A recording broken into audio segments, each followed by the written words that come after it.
kabar saudaraku? Semoga damai sejahtera Kristus masih menjadi bagian hidup saudara dan saya.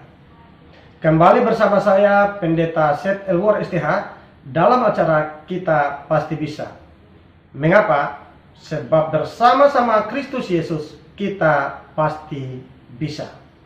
Saudaraku, dalam beberapa hari ini saya menyiapkan satu tema baru yang diminta untuk disampaikan terkait dengan kehidupan pemuda, pelajar, dan kehidupan keluarga Kristen.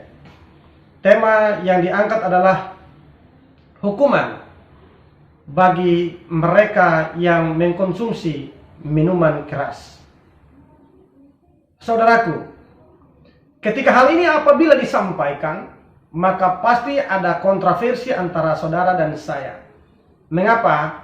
Karena hal ini di sebagian hidup anak-anak Tuhan sudah menjadi kebiasaan, bahkan sudah membudaya. Untuk itu saya tidak pernah mengatakan bahwa itu adalah salah, tetapi alangkah baiknya saya mengajak saudara dan saya untuk melihatnya secara kontekstual Alkitab. Dengan demikian, tidak saya mengklaim bahwa itu adalah salah, tetapi kita belajar dari kebenaran firman Allah. Saudaraku, minuman keras atau anggur yang memabukkan telah dibicarakan semenjak generasi para imam, para nabi, di masa Yesus dan para rasul, dan di masa Rasul Paulus. Bahkan hingga saat ini kita masih belajar dari berita-berita firman itu sendiri. Untuk itu saya mengajak saudara dan saya untuk menjawab tantangan konsumsi minuman keras ini dari segi atau dari sisi kontekstual Alkitabiah, sehingga kita bisa belajar bersama di sana sebagai anak-anak Tuhan Yesus Kristus. Mari saudaraku kita lihat di masa para imam. Saya mengajak saudara membukanya dari Imamat pasal 10. Kita fokus pada ayatnya yang ke-9. Yang berbunyi demikian.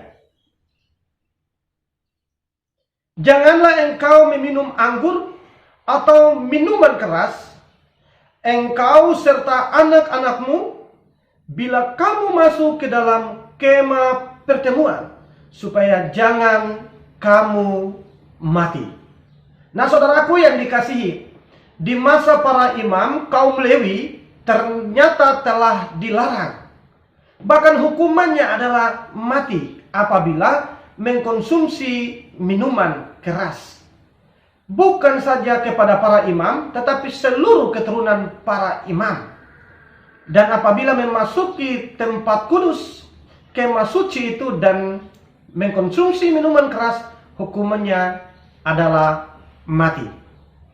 Saudaraku, di masa para nabi juga ditegaskan di sana bukan saja kepada para imam, tetapi Nabi menyampaikan bahwa teguran ini disampaikan oleh Allah kepada para imam dan juga pembesar-pembesar atau orang-orang di kerajaan. Dalam hal ini para raja dengan para pengikutnya. Kita dapat melihat bersama dalam teks bacaan Yesaya pasal 56 ayat 12 yang berbunyi begini saudaraku. Datanglah, kata mereka, aku akan mengambil anggur bila kala kita minum arak banyak-banyak. Besok akan sama seperti hari ini dan lebih hebat lagi.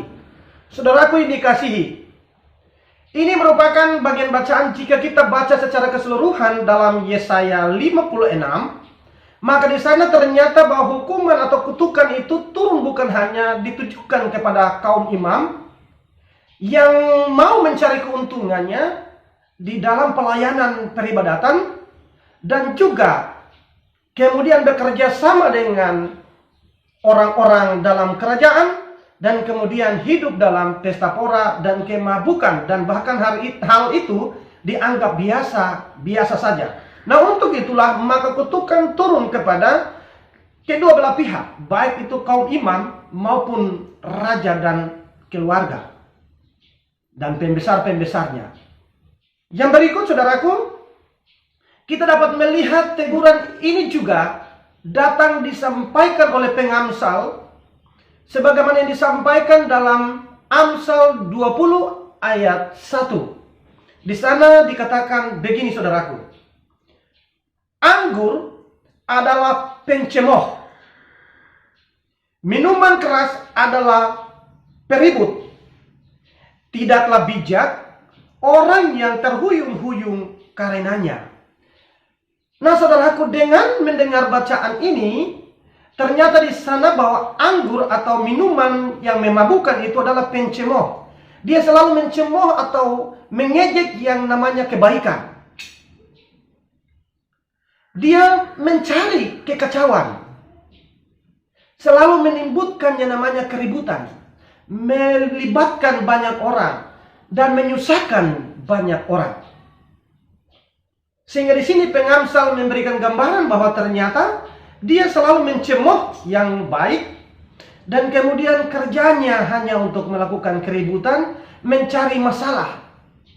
Itu adalah ketika kita meminum anggur yang memabukkan. Selain itu, akan hilang hikmat di dalam diri setiap orang-orang yang meminum minuman keras itu. Bisa jadi karena melakukan ini, dia tidak kontrol sehingga terjadi kekacauan, keributan, bisa jadi terjadi pemerkosaan, pencurian, pembunuhan, dan lain-lain dari sikap yang satu ini. Hal yang berikut, saudaraku yang dikasihi, disampaikan juga di dalam Habakuk pasal 2 ayat 15. Di sana merupakan satu teguran yang keras yang berbunyi demikian. Celakalah orang yang memberi minum sesamanya manusia, bercampur amarah, bahkan memabukkan dia untuk memandang auratnya. Nah, ternyata efek daripada mengkonsumsi minuman keras ini sangat-sangat tidak baik. Bahkan hukumannya adalah terkutuk atau kecelakaan.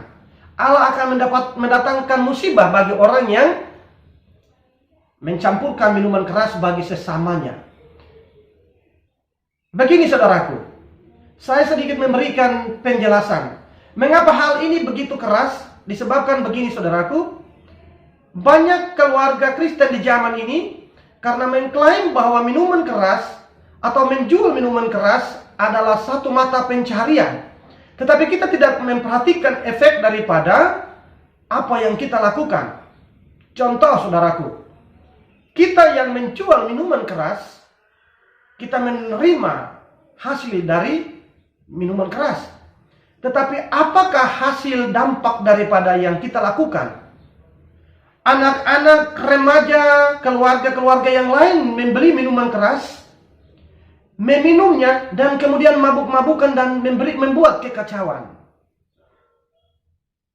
Orang-orang yang punya suami, ketika membeli minuman keras itu dan meminumnya setelah kembali ke rumah, mereka melakukan kekacauan dalam kehidupan rumah tangga. Nah, untuk itu, saudaraku yang dikasihi, dampak dari minuman keras ini sangatlah buruk. Dengan demikian, Alkitab memberikan gambaran bahwa ketika seseorang yang mencampurkan minuman keras kepada sesamanya, hukumannya adalah kutukan, saudaraku.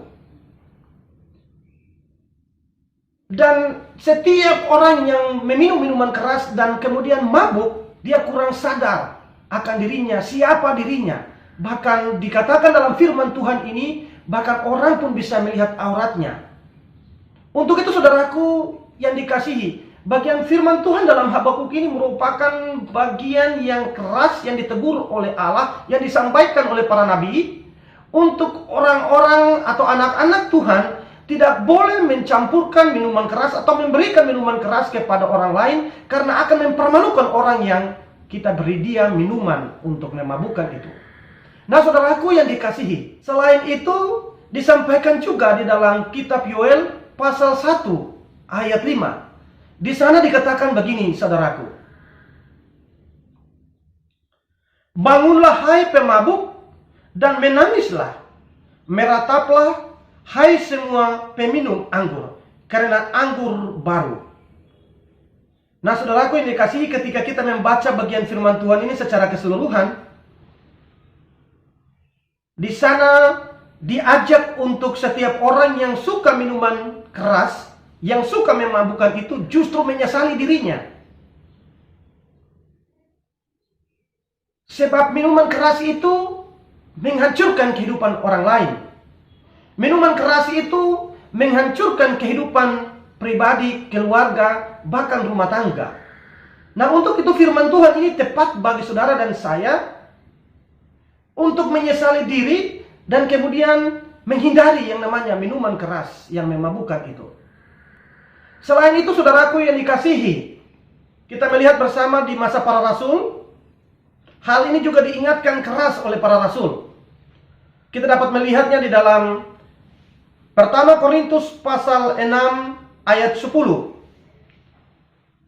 Di sana dikatakan begini, saudaraku, pencuri, orang kikir, pemabuk, pemfitnah, dan penipu tidak akan mendapat bagian dalam kerajaan Allah. Kita menggarisbawahi, tidak akan mendapat bagian dalam kerajaan Allah.